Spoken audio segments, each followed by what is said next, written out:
Chapter 7. How to project your thoughts. In this section, I want to talk about several points that I think pertain to mind stuff. Call it a potpourri.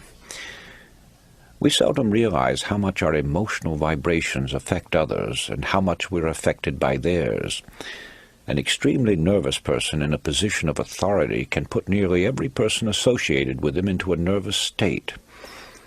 It's always important to remember that a negative person can raise havoc in an organization or a home.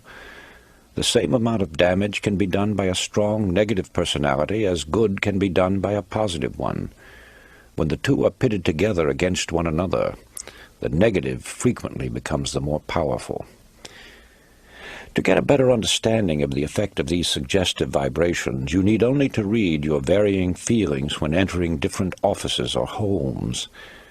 The atmosphere, which is the creation of the people living there, can be instantly detected as being upsetting, disturbing, tranquil, or harmonious.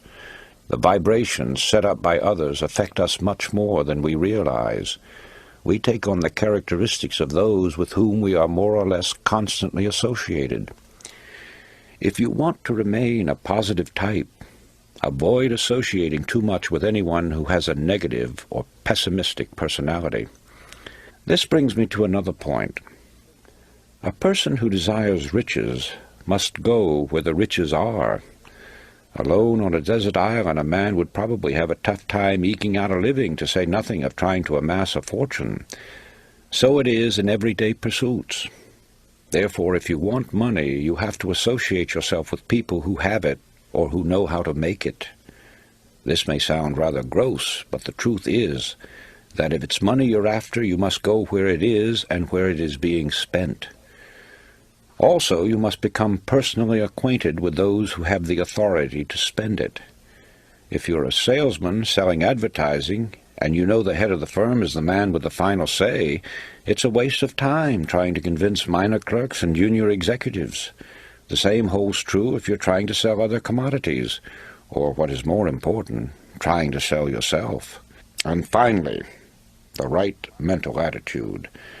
Being properly attired, keeping your eyes straight ahead and fixed on your goal, throwing around you the proper aura, which is done by an act of your imagination or an extension of your personal magnetism, will work wonders.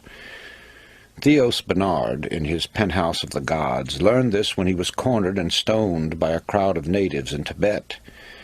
In his book, he says his first reaction was to fight, but the thought was immediately dismissed when he recalled that he had been taught to assume and maintain his aura.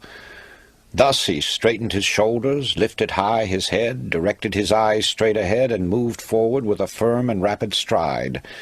Not only did the crowd give way, but others came forward and made a path for him. When man fully comprehends the great power of his mind and earnestly puts it to work, he will have dominion over this earth and everything on it. You yourself have this inner spark, but it must be fanned until the fire is of white-hot intensity, and it must be constantly stoked, which you do by adding fuel.